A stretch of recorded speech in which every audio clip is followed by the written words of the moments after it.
Ja, hier staat dan de jubilerende vereniging van dit jaar. Een van de jubilerende verenigingen, de Kidszuilen. Wieveel jaar bestaan ze?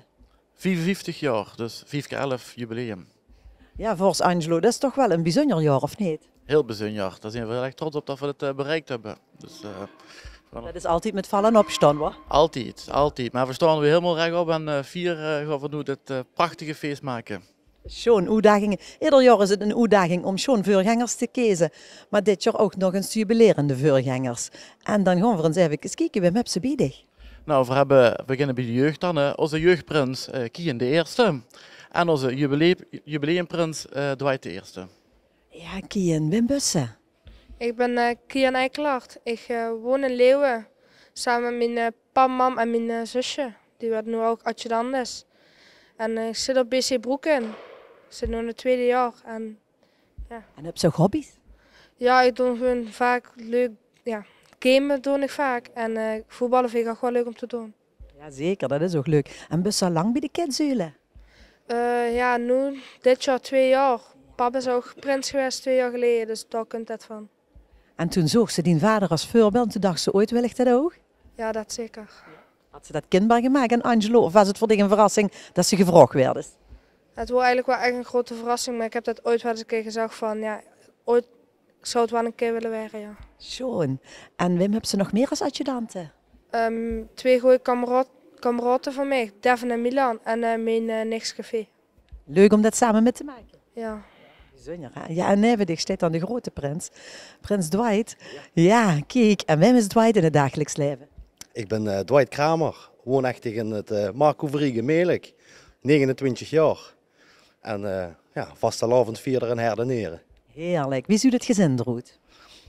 Mijn vrouw en een zoontje van bijna 3 jaar, G. Kijk, kerstvers, leuk, of niet dan?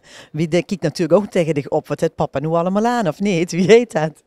Ja, dat vindt het natuurlijk hartstikke schoon. En nu afgelopen week is er zelf op een kinderdagverblijf als jeugdprins eruit gekomen. Dus het plaatje helemaal compleet. Geweldig, geweldig. Wim heb je als adjudanten? Ik heb er maar liefst 5 dit jaar, hè, in het kader van 4 keer 11, we gaan voor 5. Dat zijn André Dame, mijn broertje Damien Kramer, een hele grote kunstenaar, Ron. Ik heb een vors gesjoept bij de Plekkers in Merum, Jimmy Fontijn.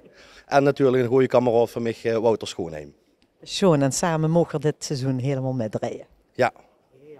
Zeg, en toen hadden ze dan net over, want volgens Angelo, ik heb begrepen, hier heb je het speciaals. In het kader van het jubileum heb je de jongens andere receptors gegeven. Klopt dat?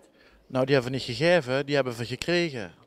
Die hebben we door Ron, zeg maar de adjudant. Daar kwamen gewoon het seizoen eigenlijk als verrassing voor Dwight. Van zullen we wanneer een nieuwe scepter maken. En ja, eigenlijk waren die scepters wat we hadden eigenlijk naar vervanging toe, al zoveel jaar met rijden. En hij had toen gezegd, ja, dat gaan we maken. En toen zei hij van, ja, die zijn voor de familie, voor de vereniging. Ja, de kindzuilenfamilie, ze zeggen we dat normaal altijd. En ook voor de jeugd heeft er ook een gemaakt. Dus we hebben ze niet gevraagd, we hebben ze gekregen. En daar zijn we heel erg trots op en daar zijn we ook heel erg dankbaar voor.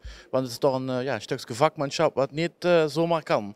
Wat niet iedereen kan. En ja, dus daar zijn we heel erg dankbaar voor en ook eigenlijk heel erg trots op. Dat we ja, helemaal nu met nu-kettingen, de vereniging helemaal in het nu. Zodat we dan nu die komende 11 jaar weer helemaal er netjes op staan. En hopelijk nog veel langer natuurlijk. Maar voor dit jubileumjaar dat we er fantastisch op staan. Prachtig. Is er erbij? Jazeker. Mogen we hem eens even naar voren? Kom eens. Die hebben dan die geweldige scepters gemaakt. Ja, dat klopt. Was het een heel karwei? Ja, dat is niet bij een avond klaar.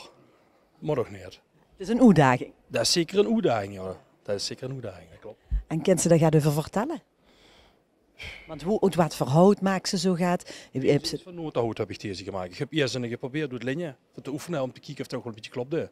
Want dan moest eigenlijk de anatomie ook van de vogel een beetje weten. Dat die verhoringen kloppen, anders heb ze dadelijk een met een lange kop wat ook niet goed ziet. Dus ja, ik wil dat wel even proberen voordat ik met noten verder ging. Ja, ik zie het. En dan moet natuurlijk ook goed in de hand liggen. Hè? Het moet een goede steel van onder zijn natuurlijk. Ja, dat is, kijk niet, iedereen heeft even wat te hangen. Dus er moet ergens gaat zoeken van dingen, ja, zal dat passen, zal dat niet passen? Dus ja, je moet eerst dat laten passen, maar dan is de feit. Dan is de verrassing bij.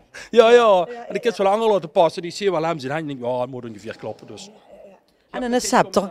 Nou, goed zo. En in september moet je het kunnen hebben, hè? Want er is nogal eens wel een schattelien, of niet? Ja, daarom kijk, als ze zegt ik pak linjahout, dat is vrij zacht. Dat laat zich wel fijn snijden. Dit snijdt zich een beetje moeilijker, dat noten, maar het is wel vaster. En dat kan je meer hebben als een linje. Prachtig. Ben je zo blij met die scepter? Ja, dat zeker. Ja, ziet er chic uit, hè? Ja. Zeg, en wat is die spreuk? Esverdon, door het goed. Esverdon, door het goed. Esverdon. Ja, en wat is die spreuk? Met één shirt, al af. Met één shirt, al af. Met één shirt. Ja, tot slot nog, Fors Angelo. Wie ziet het programma van het jubileum eruit? Wat gaan we nog allemaal metmaken bij de kindzuilen? Nou ja, we zijn eigenlijk nog niet compleet. Want aankomende vrijdag komt een hoogtepunt eigenlijk voor ons allemaal in de vereniging. Want dan gaan we ons allereerste kidsjulen kunnen gaan uitroepen. Eindelijk. Eindelijk, inderdaad. Ik ben er ook heel trots op dat het gaat gebeuren. En eigenlijk gaat dat volgend jaar gewoon met alles met uitroepen. Maar dit jaar, omdat het begin van het jubileum, gaan we daar met beginnen. Dus eerst komt de koningin eruit, dan zijn we helemaal compleet. En dan hebben we nog een fijne avond met een schoon band. Net uit bed.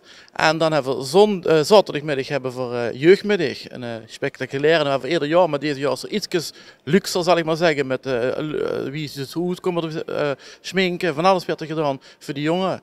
En dan later na, s'avonds is het grote jubileumfeest. Voor iedereen wat wil komen, natuurlijk welkom. Alle avonden en alle middagen, iedereen kan gewoon komen. Met fantastische artiesten. Zondagmorgen hebben we een mis in de kerk. De traditie natuurlijk, hè, dat hoort erbij, hè, de kerk. Met een prachtige eigen mis, wat we helemaal zelf van elkaar hebben gestoken. Ook met artiesten en muziek en alles. En 's middags hebben we de jubileumreceptie. En die willen we niet saai maken, maar ook een groot feest. Dus we doen dat met blokken, met de Hill Street Band komt erbij. Zodat we één groot feest, dus 3 dagen lang feest op Kitskesberg.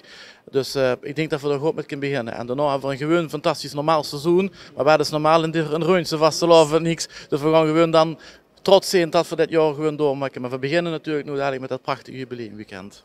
Dit programma wordt mede mogelijk gemaakt door de horecadiensten van Cox & Co. Happy to serve you sinds 1926.